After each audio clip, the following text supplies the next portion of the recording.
welcome everyone to this program on the recent enslavement of Africans as told by a formerly enslaved man.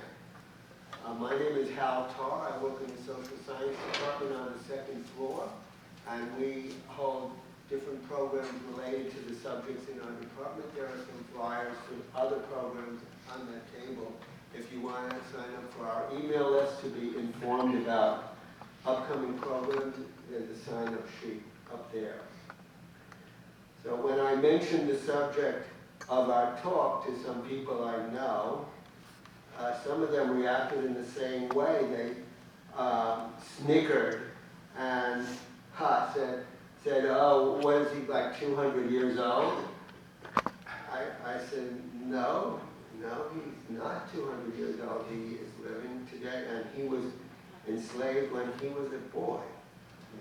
And we don't hear that much about this topic, and I'm excited to have our speaker tonight because most of the people who are enslaved today do not escape as our speaker did. And there are various parties that want to suppress the story about enslavement today.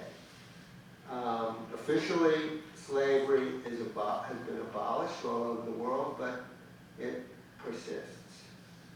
And our speaker tonight has personal experience. As I say, he was enslaved when he was a boy. And he has also been involved with an organization, Christian Solidarity International, for years, and that's an organization which focuses on this topic.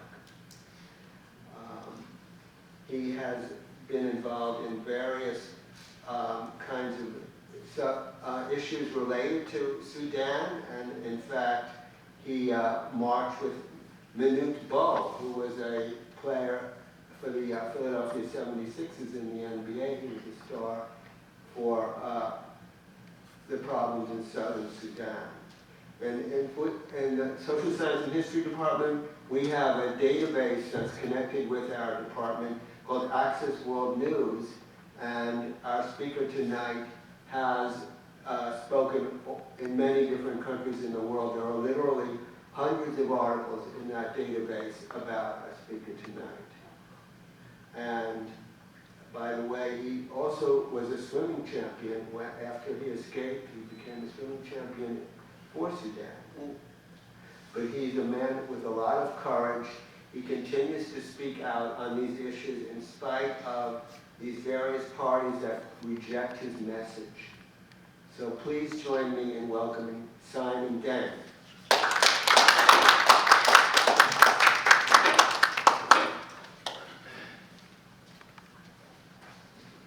Thank you.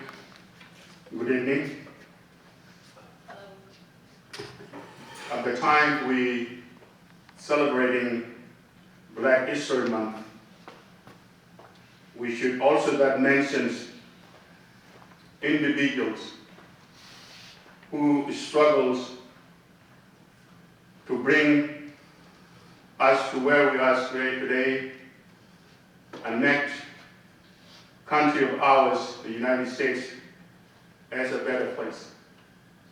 And I have to mention few of those individuals, even that the list is so long, but we take at least 2 or 3. People like Rosa Parks, who struggles to make sure that those who have means and wait for them to run away, she facilitates how to let them escape. People like Martin Luther King, who struggles and walk the walks for injustice, to bring justice and equality to a country that we love today. People like President Abraham Lincoln, with policy of emancipation proclamations, to denounce the slavery and which make us today as one human being in this unique country. And also that we should not forget some individual who was still with us. One of them passed away this month, G.C. Jackson's. And I hope and I wish all of us can join hands and pass our condolence to the family. G.C. Jackson's remind us and uplifting people of color, including the former President Barack Obama, to be proud and call themselves, I am somebody. And indeed, that somebody become a reality in which all of us are somebody as fellow human beings made from the image of God. My name is Simon Deng. I come from Sudan, a country which is known by most of you based on geographical lands as the largest country in the continent of Africa. The country that's known by others because of the longest river in the world, White Nile. But there are things which most people miss, and most people didn't talk about it. The brutality and demonizations that being carried out by the systems and the country and the rulers of Sudan on the black African peoples, indigenous. Southern Sudan has been in war by itself even before the independence. Sudan got independent in 1956. The conflict between the Northern Sudanese and African Southern Sudanese indigenous people of the country, it started 4 months before the independence, in which the government in Sudan, held by their brothers in the names of Arabization and Islamizations, they went on to slaughter Africans, Southern Sudanese, simply because they refused to be converted to the religion of Islam. 1.5 million was slaughtered from 1956 until we make the peace between the North and the South in 1972, in which the Southern Sudanese felt that their brothers and sisters in the North, they now become to realization that we can live together as Sudanese. We can live together in Africa. We can live together as brothers and sisters and enjoy the beautiful Nile that we have and make us unique in the world, and preserve the land that we have as the largest country in the continent. Unfortunately, in 1982, the same government of Sudan, under the same person who signed peace with the Northern Sudanese, decided that that agreement, it is not a Bible or it is not a Quran. That was President Jafar Mohammed Nimeri. And he canceled the agreement that brought peace between the North and the South. And Sudan, an African country, a land of blacks, was the first country in the continent to be declared as an Islamic state, where the Sharia law become the law of the land. And guess who is the first victims? The infidels. Those who don't want to be converted. We're talking about over 16 million to be converted in one day by force. That is beyond anybody's imaginations. The Southern Sudanese, they felt that they're being betrayed by their own governments. And now Sudan become the next country equal to Iran, even more ruthless like Iran, because Iran doesn't have African people to be called Abid, which is slaves. But the majority of people of Sudan are black people. And that's where the name of Sudan comes about, Blood Soda, a land of black. The government in Khartoum went ruthlessly in the names of jihad, slaughter everything in Southern Sudan, where Southern Sudanese, because every single village in Southern Sudan had to be burned down, and the rest have to be left in the jungles where they have to decide where to live. Millions went to Ethiopia, walking. Millions went to East Africa, walking, because Southern Sudan was being declared as a war zone. And 2 million people perished. Hundreds of thousands of Southern Sudanese was taken into the slavery. And this is where I had to come in. I was kidnapped when I was a child from Southern Sudan, in which I was brought to another Sudanese by a gentleman who kidnapped me, a gentleman by the name of Abdullah. He gave me away to his relative as a gift. In the first place, when he tricked me, he showed me that he's going to send me back to my loved ones.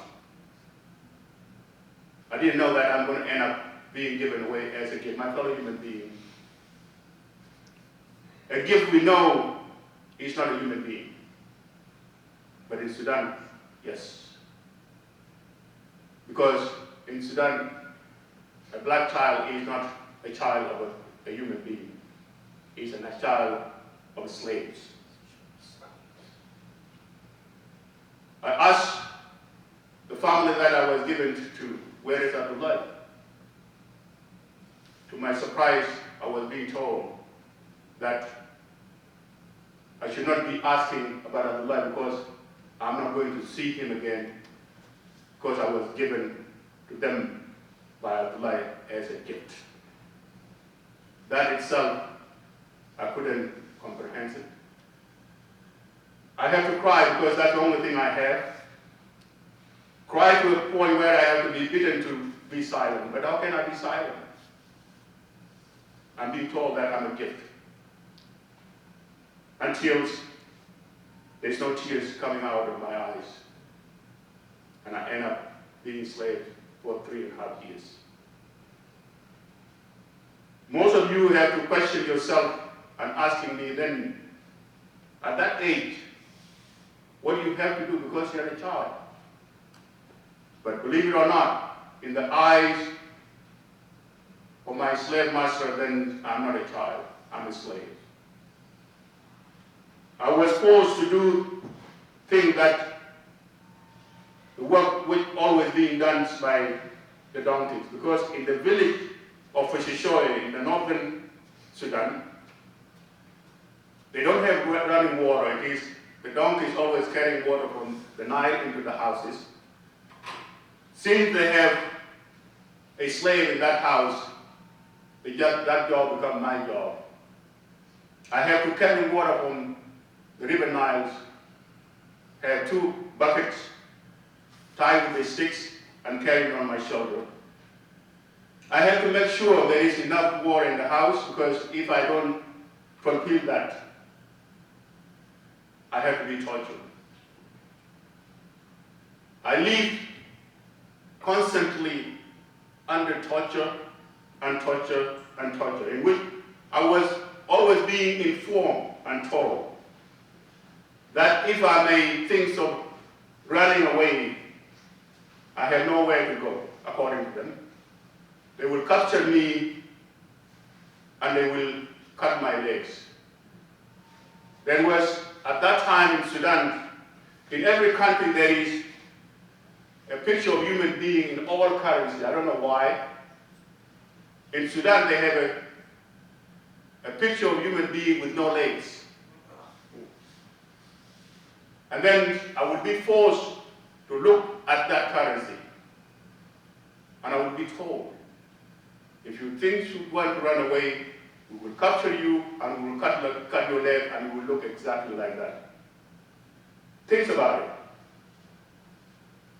it. This is to a child. Being beaten and tortured. No mercy. No even sympathy that this is a child. And now I'm being told that they will cut my legs. That itself terrified me more than the torture that I go through. And I surrender everything in their hands. I always being tortured, even I did nothing wrong. I have only one word I know, and that one word is always yes, and yes to everything. Simply because somebody wants to just torture me, beat me up for fun. They will say, we called you, but you didn't say yes so loudly. And that is all it takes for me to be punished. For 3.5 years, I live under terror. Kids, the same my age, for fun.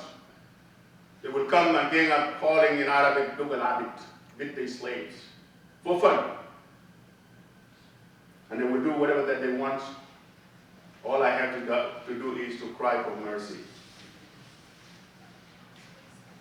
For 3.5 years, I live on two things. Hope and my faith in God that maybe one day somebody will come and realize that I'm being tortured even that I did nothing wrong. And that happened when the family, they have to move to the big city because their son have to go to the junior high school. I'm sorry. There's a Cherry Traverse down there parked. Anyone? Chevy Traverse, Cherry Traverse. Taking up like 6 spots. Anyone? No? Anyone? The family have to move to the big city, the city of Kosti, because their son have to go to junior high schools. It was in that city where I come across 3 gentlemen that happened to have Shilluk tribal mark in their forehead, like what I have today. At that time, I didn't have those tribal marks. When I saw them with my ethnic tribal marks in their face, I thought to myself, that's the moment I had been waiting for. I ran to them, telling them who I am, telling them my mom name, my dad names, without even knowing that they know my family. Since I didn't have the tribal mark to identify myself with them, all I have is what is coming from my mouth in the Shilluk language. And one of them told me that there is no way where we can know your mom and dad because we come from northern Shilluk and you are from farther southern Shilluk. I got disappointed without realizing it's just the water running down in my first cry. I got disappointed that probably I didn't explain myself to them. And one of them put his arm on me to console me, telling me that we believe everything you're telling us, but we don't know you. But there is a gentleman live in the area where we are. We will go and talk to him and then we'll come tomorrow. Maybe that person will know you because he came from the village that you mentioned to us. And indeed, the following day I was there before them, in which I had to sneak out. And here they come. I couldn't believe my eyes to see somebody that I knew back then in my village. I was so happy. Unfortunately, that gentleman was in tears. He was crying because he cannot believe himself to see a child who's already being considered as a dead child. Because what happened was, during my disappearance, my dad had put an offer of 10 cows to anybody who will come and tell him about his sons. And that 10 cows will be given as a reward. 10 cows is a big thing, but it is not everybody have 10 cows. 2.5 years come and pass by. Nobody came to claim the 10 cows. And my family left with no options. Is to put together funerals of their dead child without knowing how he died, where he died, and what happened. That's why that gentleman was crying, because he was part of the process. He was there in the village. Because in Africa, when we talk about the village, village is a related family. He was the one who assured me and went on to explain to me I should not mention to my slave master that I met somebody that I knew, because he was afraid that I would be taken away where I would not be found, and probably he was right. He was the one who did everything and took me out from the slavery without the knowledge of my slave master.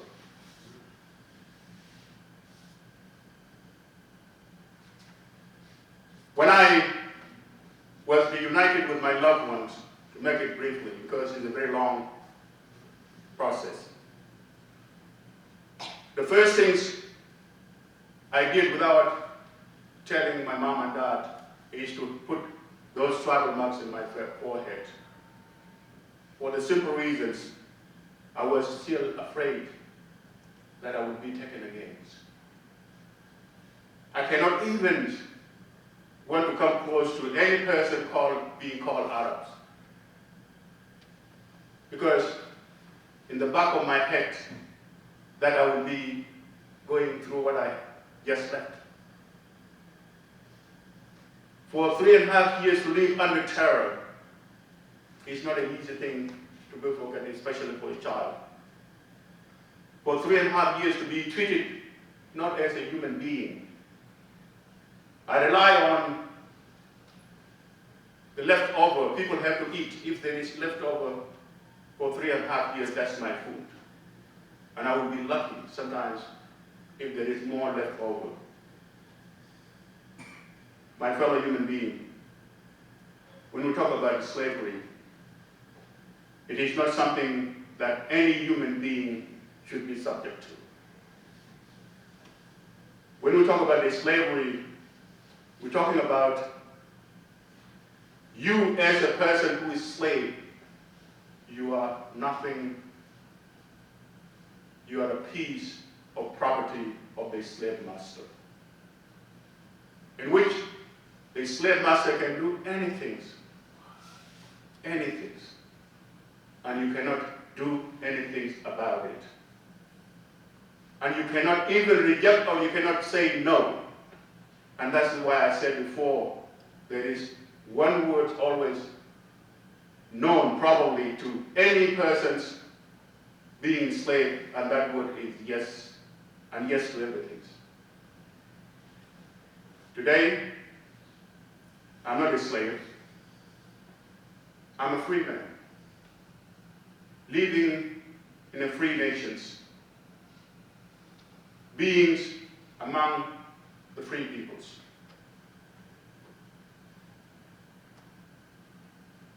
I didn't want to talk about what happened to me as a child, because I'm trying to enjoy the new life that I got. I don't want to go back. I don't want to be reminded of something which is really terrified me to a point. I don't want to be reminded with every dark things I went through. Yes, I came to this country by choice. And still, I didn't want to talk about it at all. Even in Sudan, after all years, even I become a Sudanese swimmer, I don't want to talk about it at all. To see a word slave itself, it will bring back everything in me, the horror. Until one day, in New York City, it was in the newspapers, City Suns, where the front line said you can buy a human being in Sudan for $10. Here in America, not in Sudan. I pick up that paper. I couldn't sleep for 3 days. And I had to question myself. For how long I would be in hiding? I'm no longer in Sudan. I'm not any longer a slave. For how long that I will still live in a closet, knowing those who are being sold for $10, there is nobody speaking for themselves. There is nobody speaking on their behalf. Now you are a free man. You are not longer slaves. You are in a free country. What will you do? And that's what the questions that I had to go through. And I decided I have to come out and embarrass myself against. Even that it was not easy at all.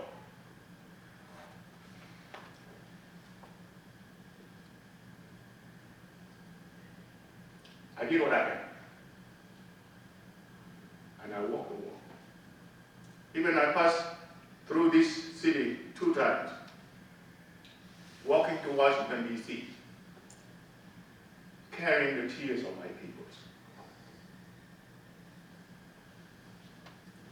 Going to people who are being elected in a free country. People who think that what Abraham Lincoln did was a noble thing to be done. People who recognize the stand being taken by those of Martin Luther King is a noble thing. I have to go and talk with them.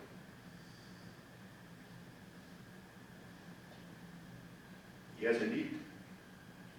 Sometimes there are good people. And they listen. And they listen. And the Congress passed a bill, Sudan Peace Act. Because all what they did from the statements from the government of Sudan, they recognize, yes, slavery exists, but they have a different way of putting it. That those who are being enslaved, there was no enslaved, they feel being abducted. And the question I asked, what does that mean? If you abduct a child that doesn't belong to you and you take it somewhere, give it someone and you sold it out, what does that mean? In which the President George W. Bush assured me in Oval Office, since America cannot go and fight my fight physically, he had to make sure the peace between the Northern Sudanese and the Southern Sudanese have to be materialized, and he will do everything to make it happen. And indeed, he did. He assigned former Secretary of State Colin Powell, former Senator John Danforth, to be on the ground in Africa to make the peace between the Northern Sudanese as a reality, to end it, the longer war in Africa. Not in Africa, the longer war in the world, because we have been fighting this war since 1955. The peace agreement was signed on a condition: the Southern Sudanese will go on referendum to vote whether they're going to remain under the Islamization and Arabization and brutalization of enslavement, or they will vote to make them free. And I was on the grounds, going from here to there, to advocate that this is a moment to tell my Southern Sudanese, for anyone who will never vote, they will regret for the rest of their life, because this is the moment. I always tell them, yes, I don't want to go back in enslavement. I don't want to go back on the rules of Islamization where we are being butchered. Our women, especially women in cartoons, all the prison is full of Southern Sudanese women with their kids. Because when you arrested a woman with a child, they go to prison together. In which I questioned when I was there, the government. Yes, if the mother did something wrong, which was not wrong, what about the child? And I questioned people in the leadership in Sudan, where I was being told that in Arabic, you are our son here, simply because I was a Sudanese swimming champion. And I was being told, we will give you anything you want in this country, but don't ever put yourself in a situation where we will not save your necks. And that's why I walk away. Simply because what I saw in prisons, every time people would come to me with a list of their loved one being arrested with their kids, I would go there every morning and I would see something which anybody cannot turn a blind eye. The infant kids who die overnight being taken to the burial ground.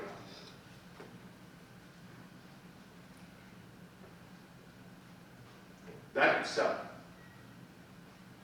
made me not to be in that country even for 1 minute. And I bought my one-way ticket, a ticket of no return. And I didn't return to Sudan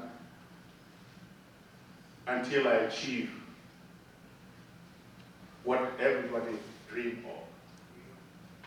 Sudan is no longer the same. Sudan is no longer the largest country in Africa. Sudan now is two Sudan. People of Southern Sudan, they become independent, they liberate themselves from the brutality of enslavement, Islamization, and Arabization, and Southern Sudan as the youngest country in the world today.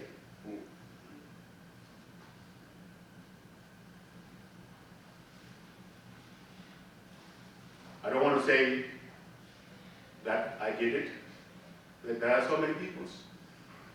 Manut was being mentioned before. He was here in Philly. It's one of them.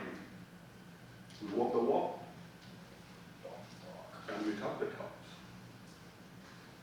and we manage to help our people to be liberated from the brutality of enslavement and the slaughter. When we talk about 4 million, think about it, 4 million being slaughtered, and it's not on the front page of the New York Times. Thank you very much. Wow.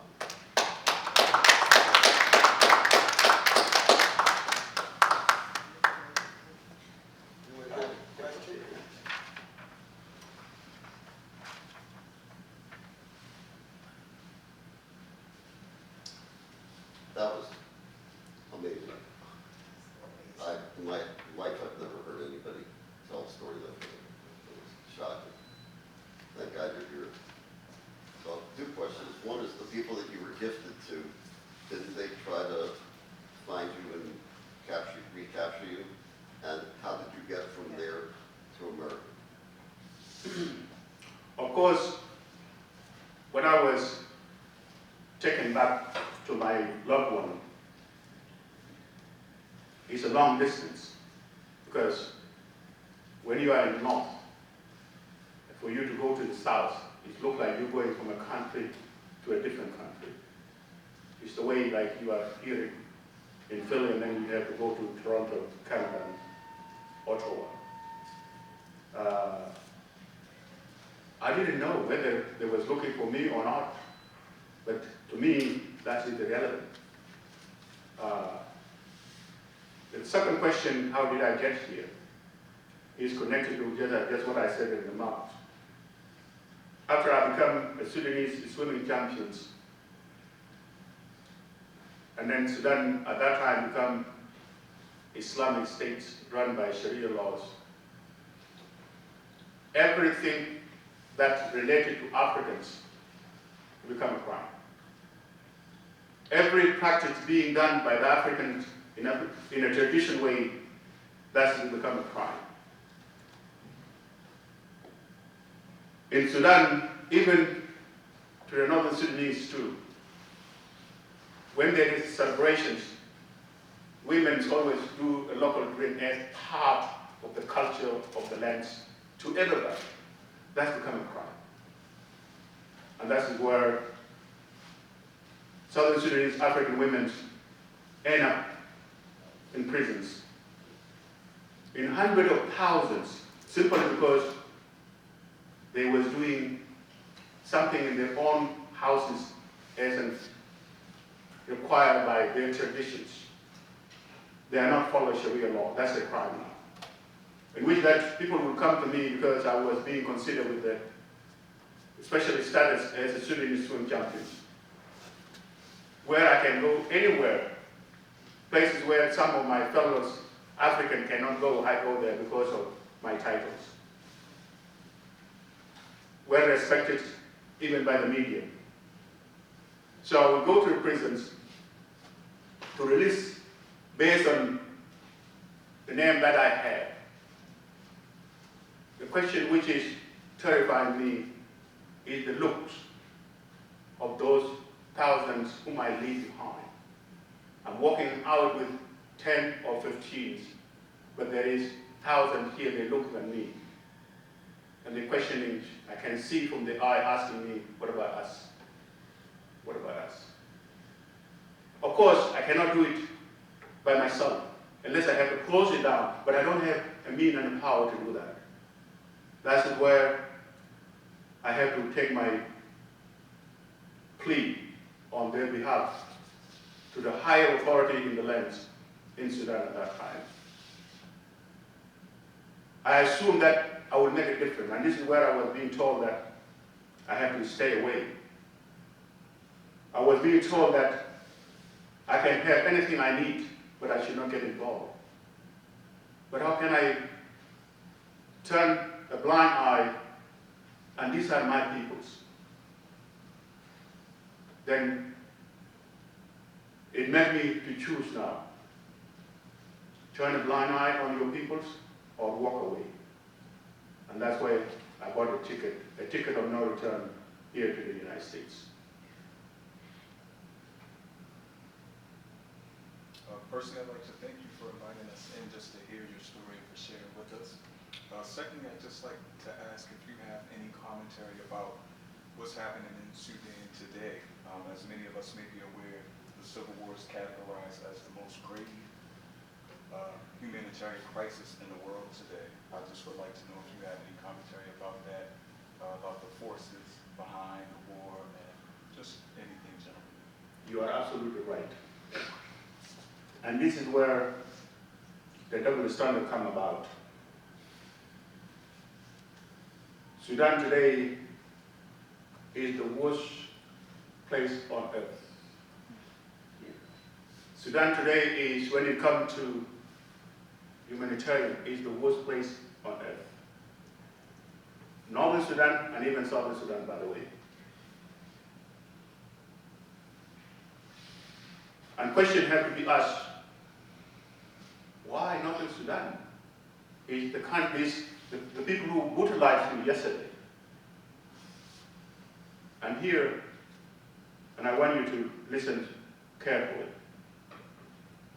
When the government in Sudan was slaughtering Africans, they went and recruited militias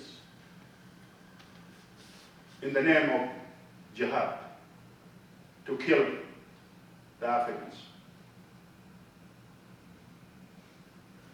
They went even further to recruit anybody who identified himself as an Arab, even within the neighbors country, the African, some of them in West Africa, there are pocket of people who call themselves, they are not Africans, they are not Arabs, but because of Islam. Sudanese, by the way, even some of them, your skin is lighter than them, but because of Islam, they consider themselves mentally, they are Arabs. So when we didn't make peace with the government, with the peace that being forced on us, pushed by the United States, which I told people in the Congress and the Senate, Southern Sudan is an American baby. With every militia with arms in their hands, what happened then? They took their arms against Africans in the northern Sudan, African to be Muslim, by the way. And you remember, probably somebody here knows, the campaign which we were waging as a genocide in Darfur. Who are people in Darfur? These are African indigenous, targeting by a small pocket of those who call themselves Arabs within the areas, armed by the government, of the central government in Khartoum, to go and wage the war on the black African, even though they were Muslims, because everybody in Darfur was Muslims. And thank God it happened while some of us was complaining about the Southern Sudan. And when that happened, we didn't walk away from our brothers and sisters in Darfur. We took that as part of our campaign. One of them, the work that I did from New York City all the way to Washington, D.C., is to end the genocide in Darfur. And they killed almost 500,000 Africans, Muslim, in Darfur. Thank God that American stood. When I talk about American, I'm not talking about the government, I'm talking about the peoples. Because for the first time, where we have the campaign being waged against the crisis taking place in Africa, the second to campaign which was being taken against the government of apartheid in South Africa, it was on Darfur. Yes, there was push, the government was pushed. We campaigned to hold those people responsible, including the President Omar al-Bashir, responsible of the crime being committed in Darfur. Where I, talking to you, I went to Europe, and I walked from Belgium to Netherlands to bring the case of Sudan to ICC. And they picked up the case, and the President Bashir was indicted. The first sitting president ever being indicted of the crime being committed in Darfur. And because of that, they went and made the peace with the warriors, those who pick up in Darfur to defend themselves the way we did in the south. And then those militias, there's nowhere for them to go. We're talking about hundreds of thousands. This is not the regular army, by the way. These are the militias. Now, the government of Sudan, seeing already they have to bring them and give them arm them more than the government and the armed forces. They become a huge army to make it life difficult of those who resist against the Islamic government of Khartoum. There was an uprising in Khartoum where the same man was being overthrown by the people, and the people had to pay the price. So all these militias, they become allies to the army, and they join hands together. The person in charge of militia, even that he was indicted by ICC, he was become the vice president of the country after Bashir was overthrown. The same peoples, they could not get along because you cannot have two armies in one country, two commander-in-chief in one country. You cannot. And then these militias turn on their own government to overthrow it in Khartoum. Sudan today, you cannot believe that it's not a country which will be a beautiful place. It becomes a province. But it is not in the news. The militia which is trying to overthrow the government or the armed forces took over Khartoum, took over all the territory, by the way, where the armed forces and their leaders have to run to one of the states further to the east. And this war took, we don't know how many lives, but it is ruthless. And the Southern Sudanese that happened to be in North Assam, because after independence, there are about 1 million Southern Sudanese remain. Some of them were born there. They become victims in the middle. If you are sitting in your house, you're found by the government forces, they will accuse you, since you are not with them, then you are with the rebels. And they can take care of you. If you are fined by the rebels and you are not with them, they will accuse the sovereign, then you are with the government. And we fall the victims in the middle. To a point, there was a time where about 300 Southern Sudanese was slaughtered like chickens in one of the states one day. Slaughtered. And the worst thing of all, for them to put this image to the media, social media. You don't want to look at it. So when you ask, it is a legitimate question in which that the world sometimes has a double standard. We focus in talking about what is happening in Europe, about war between Russia and Ukraine.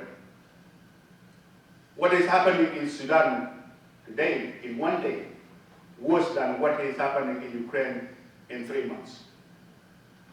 Just make a comparison. So this is what is happening in Sudan, and thank you for asking these questions.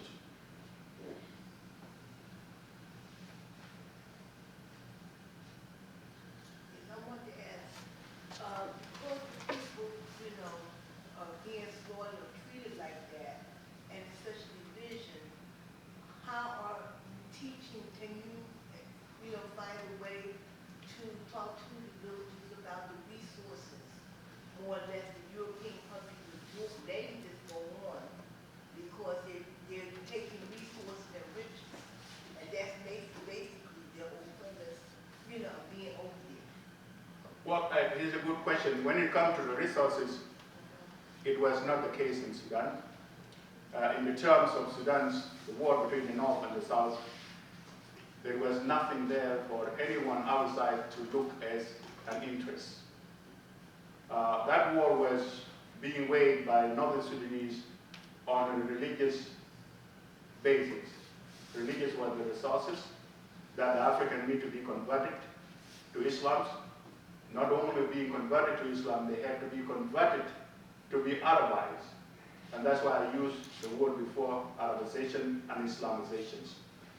So, in other places of the world, yes, others will have interest, but the one of Sudan, it was a racist conflict.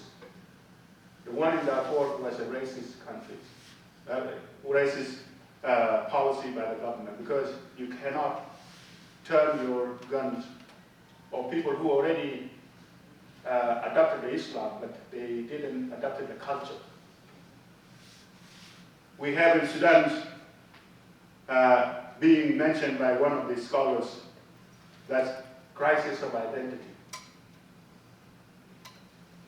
Since from the time of independence.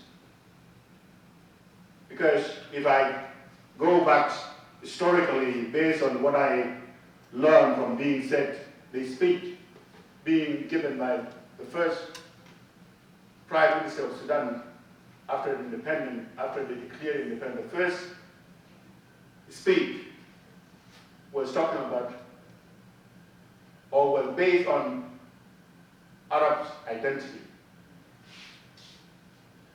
Islamic identity, instead of African identity. We talk about independence of a nation in Africa, a black nation, and now the first speech was focused on Islam and Arabizations. So the one of Sudan was racist, and was racist, and was racist. Worse than any racist happened anywhere. Unfortunately, there is nothing being written about it because there is no access to the media. The only person who knows everything what happened in Sudan is the United Nations.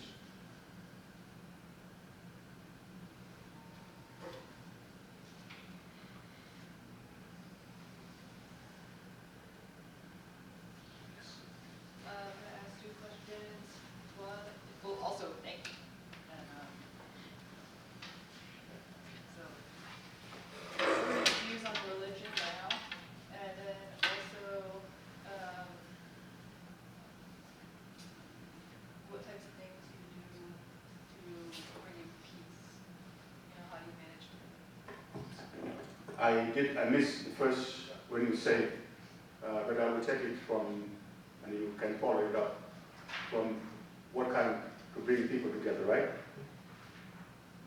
Just you personally, or? Yeah. You know, as I said before, when I walked from New York to Washington, D.C., to call on ending the genocide in Darfur, I didn't have any relations, I didn't have any relative in Darfur. Every single one in Darfur are Muslims. But being a victim who knows what it means to be in a place where you cannot decide what tomorrow would be. And today, I'm no longer in that situation, then I have to be the voice of those peoples. So that itself will translate that I want people to be treated like any other human being, regardless of their color, regardless of their identity, regardless of their ethnics, because we are all children of God. Even I questioned my fellows Muslims before the United Do-Nothing Nations in Geneva when I testified before the Human Rights Commission. Where is the good Muslims? Why you don't speak up? Especially when your religions being used to do the evil act. Where are you? Because we know evil ignore, evil win. If the whole world would have stand up against the campaign against the Jews in Europe, goes back to 1938, when the anti-Semitic was visible in every corner in Europe. If the world would have denounced that, what happened to one ethnic group in Europe would have been prevented. But the world walked away, did nothing. And I refused to walk away and do nothing when people were being slaughtered in that way.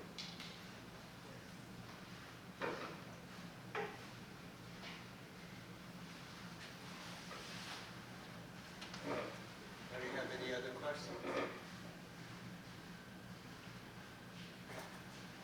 you spoke about both Islamization, but then also Arabization, and it sounds like there's a distinctiveness between those two terms, whereas Islamization is more just religious, is my understanding, and Arabization has other cultural elements. What do you see as being the sort of distinctualization between those? You see, I don't know how did I come up with that terminology, but when I was being held as a slave, I was being told that if I want to be treated like a person, like a human being, and if I want to be taken to schools, I have to choose 3 things.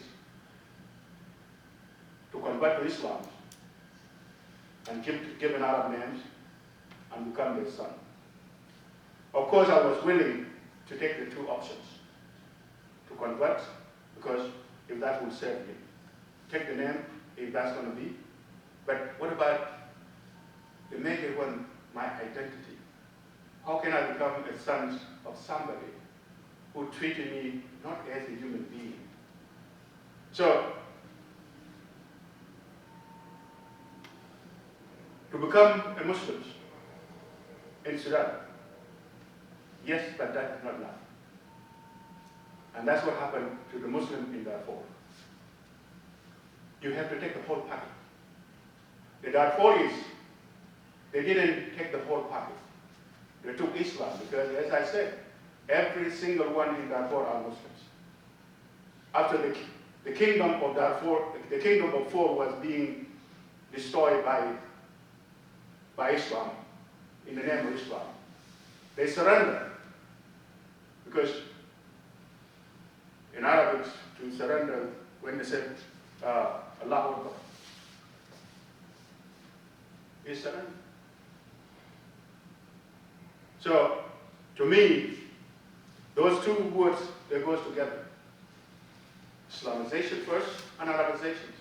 Because if it is the matter of Islam, there's nothing wrong with it, because everybody can choose what he wants. But they want to take the culture. And to prove my point, take examples of 6 African countries in the North Africa. Morocco, Tunisia, Algeria, Libya, Sudan, and Egypt. These are pure African nations. Look at them today. Look at them today. Because of those countries, anything related to African country, anything related to African people, it becomes a crime they have to destroy, including the culture, so that it will be given the Arab culture. And that's why I come up with this terminology of Islamization and Arabization. Because all North Africa today, they are no longer African, it's an Arab country.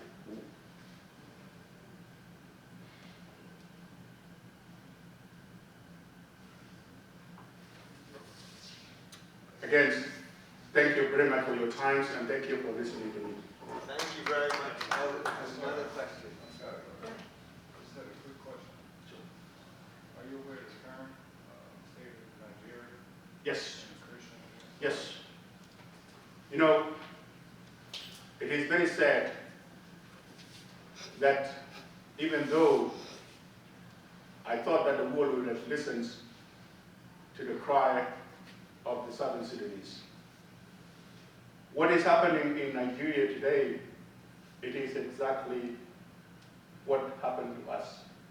Even though ours was in a big scale, was done by the government deliberately, as a government policy, as a government supported by the Arab countries, a government supported even by those who happen to be far away from us.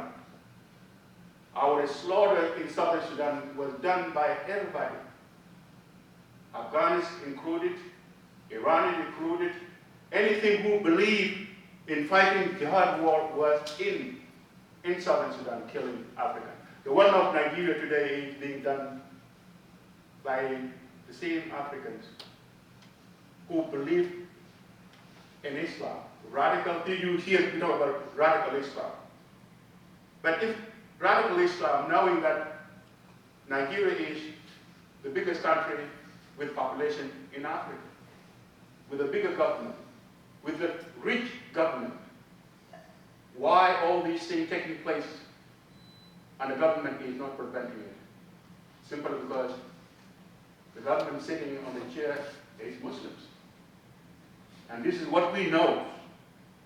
There is no always a Muslim can reject it, anything being done in the name of Islam. If somebody doing things in the name of Islam, the other Muslim will not get into it. Yes, privately they will say we don't agree with it, but if you don't agree with it, what are you doing? So, it is up to us to wait until we talk about tomorrow that there is 2 million Christians being slaughtered in Nigeria. You have Boko Haram. You have Jamaat Islamiyah, Islamic brothers, and you have others. In other words, we have today about 11 organizations in the continent of Africa being supported by Iran in the name of Islam. And that's why we have to tell the world. Because there are some Arab countries now, Islamic countries, who try to distance themselves from evil acts. But Iran is not letting that alone. That's why you will find Iran supporting Hezbollah, Iran supported Jamaat Islamiyah, Iran supported ISIS, Iran supported Houthis, and Iran supported others. This is within the Middle East.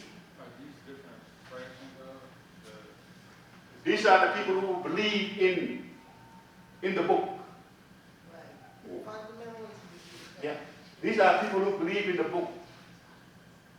These are the people who believe in Quran, because to them, what they're doing is not a crime because everything is in the book. Unfortunately, we don't want to say as it is. And if you sit down with those individuals, they will tell you that what we're doing is in the books. But we leave that to the Muslims to debate that. And in fact, there was a debate being put together by BBC about a couple of years ago for those who consider themselves moderate Muslims and those who are being accused as radical Muslims. Guess who won the debate? The radicals. Because they come with the book. They come with the book. but don't they point to South Africa, Nelson, trying to unite with the ANC, you know? Because I had learned that they have the highest, the most violent in the world, South Africa. You know, since he's been gone. So how do you account for that? Because it's not easy to unite all of Africa You know, when you mentioned South Africa, that's why I disagree with for violence. I disagree with the presidents of South Africa, and my disagreement goes back when I disagree with Archbishop late Bishop Tutu when he was being carried around, and this is another topic, to injected his argument to accuse Israel as an apartheid state, and I said no. And I said no. You cannot compare what the apartheid government in South Africa, what they did on us compared to what you are accusing Israel of. Because I've been in Israel and I was a victim in Africa. If there is any class, any place, any country, or any government to be labeled as an apartheid government is the government of Sudan. And I disagree with him. And the same thing, I disagree with the sitting president today of South Africa when he is supporting Iran, the most ruthless government God ever had put in place. A government who just slaughtered its own people yesterday. How many? 60,000, 20,000? And it looked like there is nothing happening. Because they speak the right. If that's the case, if those people were wrong, then Martin Luther King was wrong when he stood about freedoms.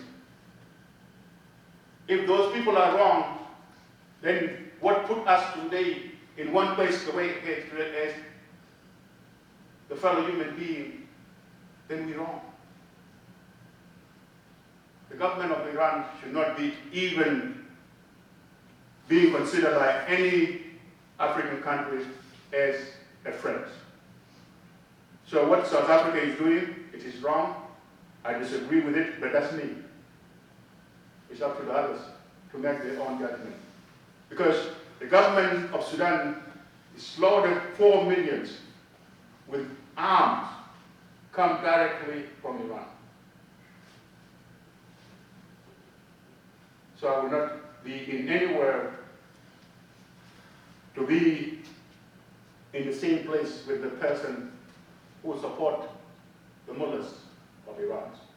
To me, the world will be a better place tomorrow if Khomeini and his mullahs will go and leave Iran. I feel so overwhelmed by the situation, so if you could tell me one practical thing that I could do when I get home, give me an assignment. Don't be silent. Don't be silent. You can pick your fight. As long as you are not going to fight physically. Your voice can make a difference. Talking to another person can make a difference. We didn't choose to do what we're doing, but we decided enough is enough. Enough is enough. This world, it will be a better place to all of us.